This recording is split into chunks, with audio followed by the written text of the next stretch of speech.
Bom, antes de mais nada, é preciso fazer uma ponderação muito simples, né?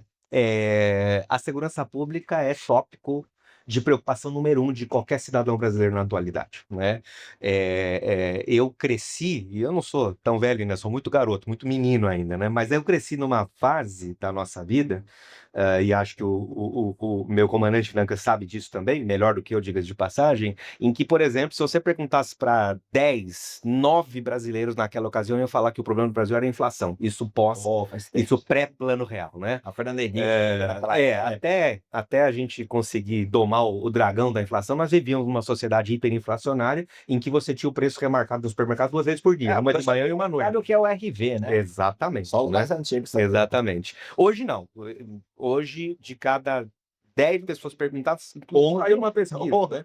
11 vão falar, o problema do Brasil é a segurança pública, e é isso que vai, obviamente, impactar o nosso próximo grande pleito eleitoral lá em 2026. A gente o tá assunto falando, a segurança. gente tá falando do presidente da República e dos Dos governadores do governadores, estado, 2/3 do Senado, 2/3 do Senado e dos deputados. deputados, né? Tanto os federais como os E já estaduais, começaram né? essa movimentação de deputados aí. E segurança pública é o tópico que vai, a meu juízo, decidir essa eleição, Ah, né? E aí o que que acontece? Nós temos lá o professor Ricardo Henrique Lewandowski, diga-se de passagem, foi meu professor por ocasião do meu doutorado lá na Universidade de São Paulo, né? Na USP, lá em Direito do Estado, ele é um dos eu não professores posso, ali da área. eu sou podcast e o pessoal, se eu não pegar esse gancho aqui, o pessoal vai dar dislike. Pois é. Ele falou que como professor ganha menos do que um policial, cara.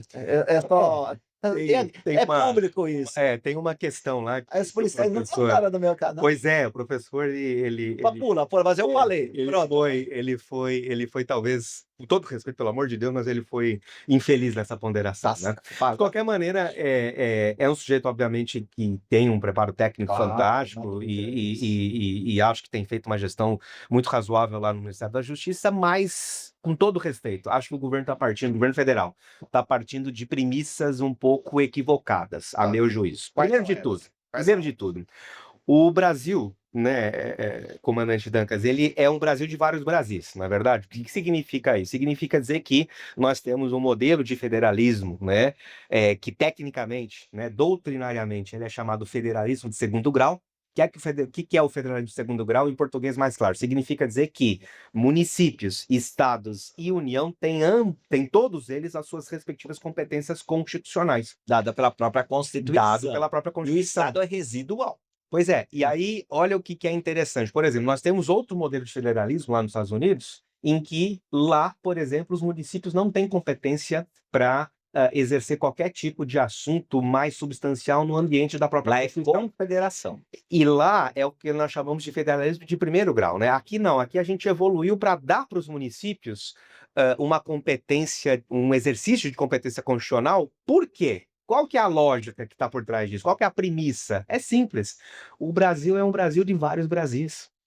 Tá. Nós temos várias realidades muito distintas no mesmo país. O que significa dizer que, nessa perspectiva, segurança pública não pode ser tratada a partir de Brasília, do Então, ponto de vista unitário. centralização não é bom. Claro que não, porque cada estado, cada região do Brasil tem, obviamente, as suas necessidades. Razão pela qual, lá em 88, quando se pensou segurança pública e se construiu o artigo 144, se falou: olha, majoritariamente, o que pertine à segurança no cotidiano operacional tem que ser tratado pelo governador, porque é o governador que compreende a Dentro sua dessa realidade. visão Claro, macro, pelo menos o claro. Estado tem uma região ali que ele consegue administrar. Pois é. E aí, É essa a lógica. essa é a lógica. E qual que é a linha de raciocínio que está por trás disso? É simples. Nós precisamos, obviamente, entender que a segurança pública tem que ser preocupação do governo federal? Claro que sim, isso é fato. Mas qual é o papel do governo federal, a meu juízo? É simples. O governo federal tem que criar mecanismos de transferência orçamentária para reforçar cada estado da federação, para que cada estado da federação, levando em consideração as suas peculiaridades, possam eventualmente fazer políticas públicas mais eficazes na área. É simples assim. Meu querido comandante Dancas, para quem está nos ouvindo aí, pelo amor de Deus, O o fundo governo federal tem dinheiro é bastante. isso que eu queria falar. O Fundo Nacional de Segurança Pública, o Fundo da Segurança Pública, a gente está falando da ordem de bilhões de reais. Bilhões. Uma pergunta para o doutor Fernando Capano, um dos advogados mais proeminentes do Brasil. Meu Deus. E ele sabe o que fala, cara. A minha pergunta é: dinheiro está parado.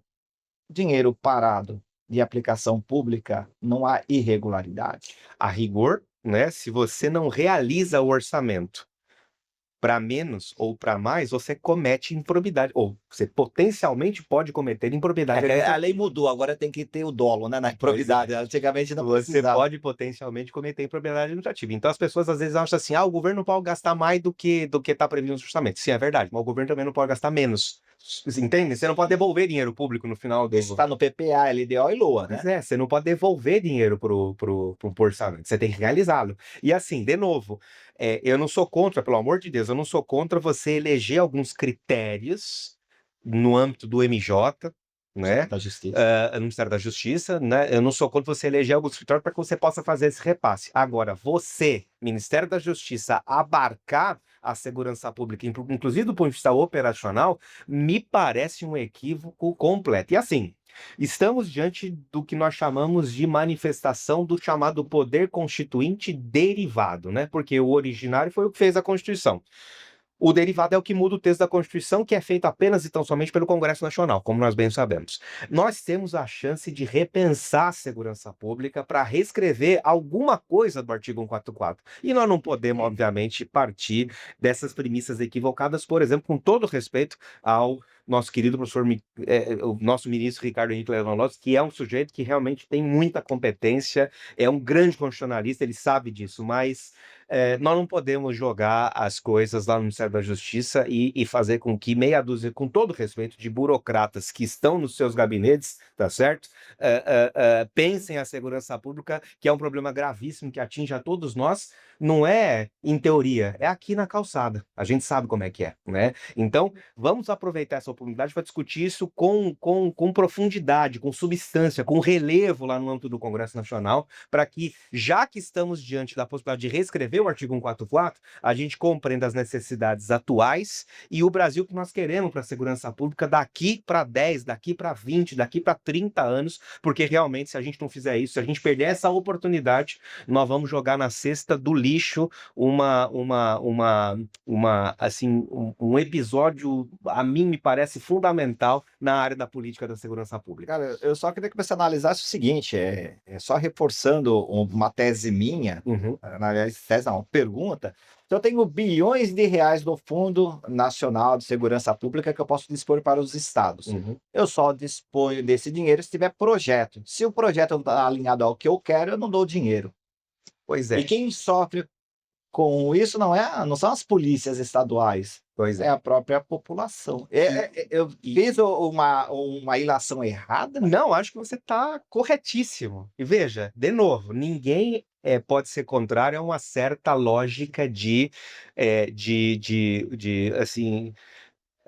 sinergia do Ministério da Justiça para com as secretarias de segurança, para com as secretarias de segurança urbana no âmbito dos municípios, né, nesse país todo. Isso é fato. Ninguém é contrário a essa participação do governo federal, que obviamente tem, como disse, o orçamento para tanto. Agora, os critérios precisam ser objetivos.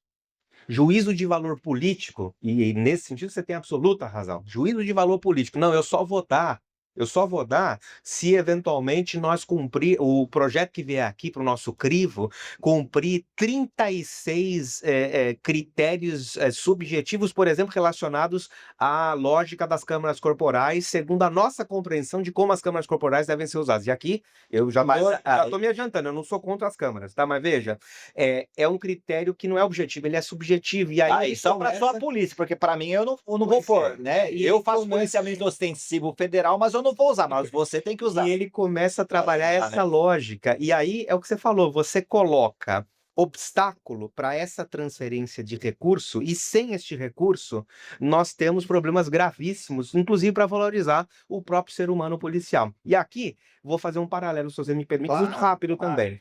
Quando eu comecei a advogar, no início dos anos 2000, para a Polícia Federal, né? Eu tô lá no Sindicato dos Delegados da Polícia Federal, já faz bastante Aliás, é só fazer um corte. Turma, o Capana é um dos melhores advogados no Brasil. O contato dele eu vou deixar aqui na descrição. Entre em contato com ele, conversa. Se você tem uma associação, quer colocar o escritório dele aí, faça isso. Eu não sei como ele tem tempo para tudo isso aí, né? Agradeço o Mas prestígio. fica aqui embaixo na descrição. A honra e a lisonja. Mas, de qualquer maneira, quando eu comecei a trabalhar lá, no Sindicato dos Delegados da Polícia Federal, e estamos lá até hoje, a impressão que se tinha da Polícia Federal era de uma polícia completamente desestruturada.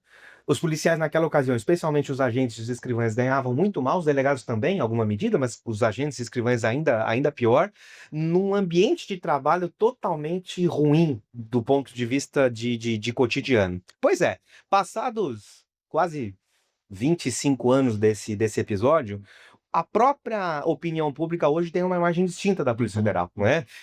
Poxa, quando eu costumo brincar em sala de aula, né?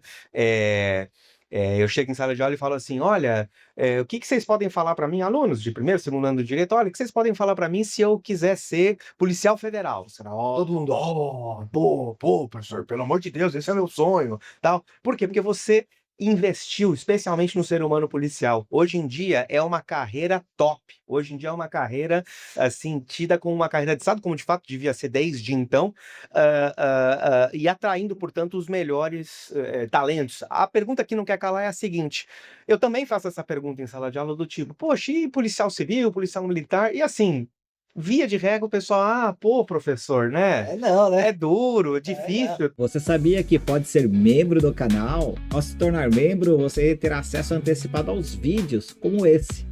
E o melhor de tudo, é só R$ 5 para assinar. Clica no botão aqui embaixo